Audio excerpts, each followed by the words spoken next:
नमस्ते विद्यार्थियों। कल हमने निबंध चयनिका का निबंध पढ़ना प्रारंभ किया था। काव्य बिंब स्वरूप और प्रकार, और निबंधकार थे डॉक्टर नगेंद्र। कल निबंध की विषय वस्तु को हमने थोड़ा समझाया था। आज उस निबंध की विषय वस्तु पर और विचार करते हैं। इस निबंध में लेखक ने काव्य में बिंब का क्या महत्व है, बिंब का स्वरूप किस प्रकार का है, इन विषयों पर, इन बातों पर लेखक ने पाश्चात्य जगत के विद्वानों और काव्य शास्त्रीय आचार्यों के मतों से हमें परिचित करवाया है और यह बताने का प्रयास किया है कि बिंब का क्या महत्व है। कल जितना हमने पढ़ा था उसमें बिंब की परिभाषाओं को और बिंब की महत्ता के बारे में पढ़ा था।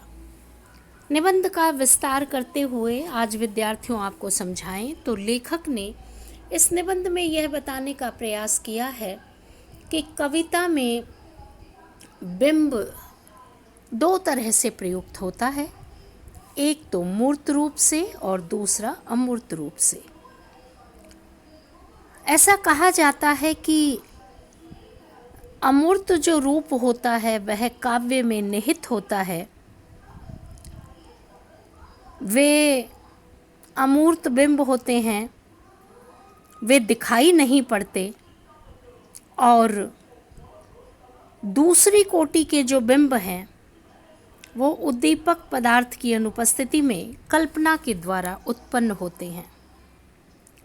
लेखक ने यह बताने का प्रयास किया है कि काव्य कविता के बिंब का माध्यम है शब्दार्थ। कवि रचनाकार उन शब्दार्थों के माध्यम से बिंबों को बुनता है, उनका निर्माण करता है और सार्थक शब्द में अपनी कविता के भावों में, अपनी रचनाओं में बिंब लगातार निहित रहता है। विद्यार्थियों, इसको इस प्रकार से समझ लीजिए कि बिंब एक प्रकार का वह मूर्त चित्र है, वह छवि है जिसके माध्यम से लेखक जिस भी स्थिति को बताना चाहता है, प्रस्तुत करना चाहता है, वह बिंब हमारे सामने रखता है। इसलिए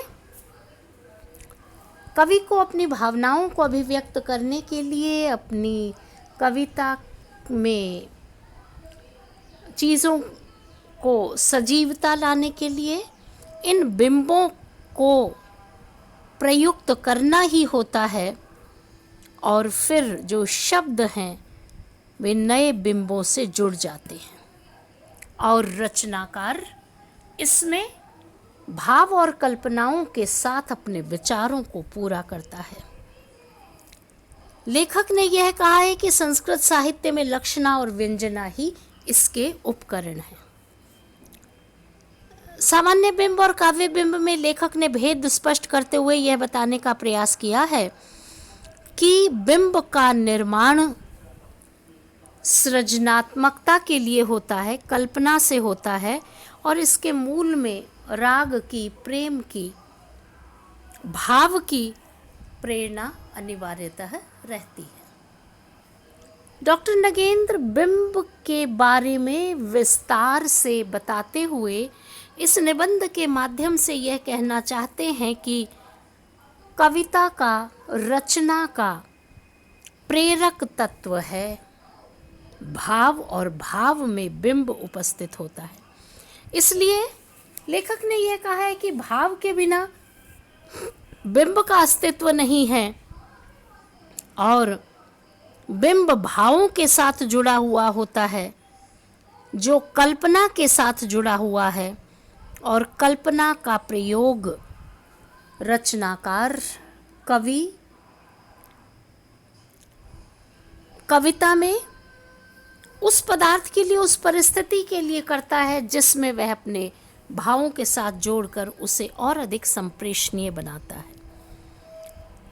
लेखक ने बताने का प्रयास किया है कि ये जो बिंब हैं ये इंद्रिय अनुभव हैं।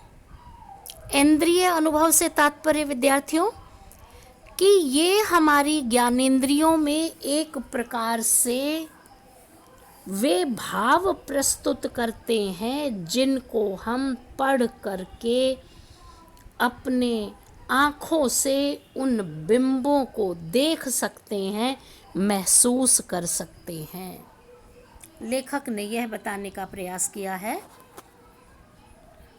कि शब्द, स्पर्श, रस, गंध के अपने अपने बिंब हैं और इन बिंबों की सहायता से, इन बिंबों के योगदान से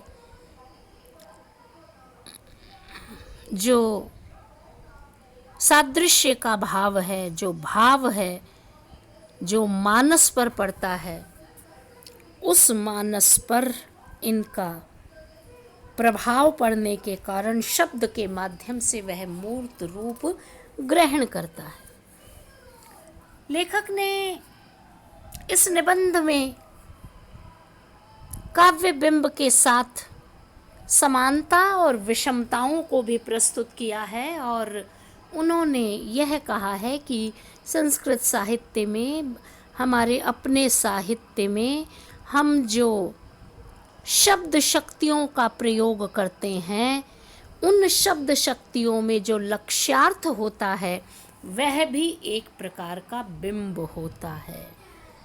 और लेखक ने कहा है कि बिंब की योजना कविता के लिए, रचना के लिए सबसे महत्वपूर्ण उपकरण है और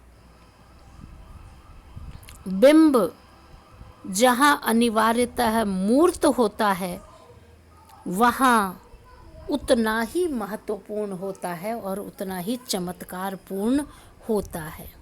इसलिए अलग अलग स्थितियों को बताने के लिए अलग अलग बिंब होते हैं और बिंब में, बिंब की प्रस्तुति के लिए, बिंब विधान के लिए लेखक जो कुछ कहना चाहता है वह बिंब को निर्मित करके उस प्रकृति के भाव को प्रस्तुत करता है जिसके माध्यम से कविता, काव्य में बिंब की महत्ता दिखलाई पड़ती है।